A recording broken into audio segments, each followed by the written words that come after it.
I was seen and my foot examined by 9 doctors in 5 of the top hospitals in the English NHS. The NHS asked the opinion of 3 very respected medical experts, at great time and expense to the NHS.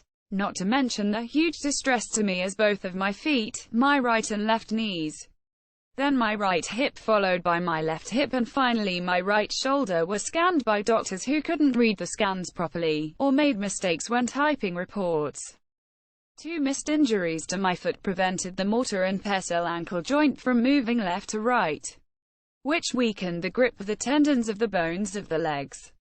This is called tendinopathy and feels like the bones are being struck by hammers.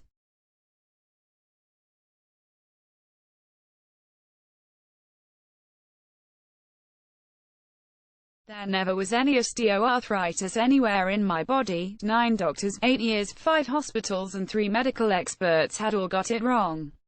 Once I had a proper diagnosis, it took only 45 minutes of manipulation to get the left to right movement back.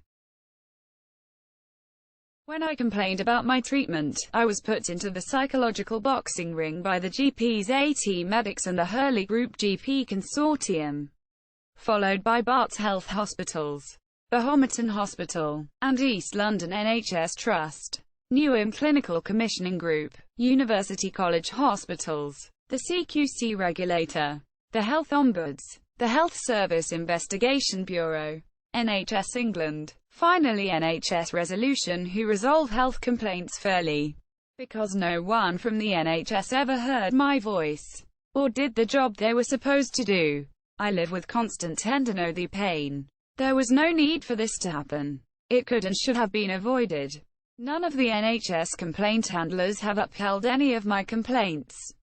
I was labelled a persistent complainer and banned from the complaints process, as they told me my behaviour was unreasonable, as my continued complaints were a deliberate attempt to drag out the complaints process.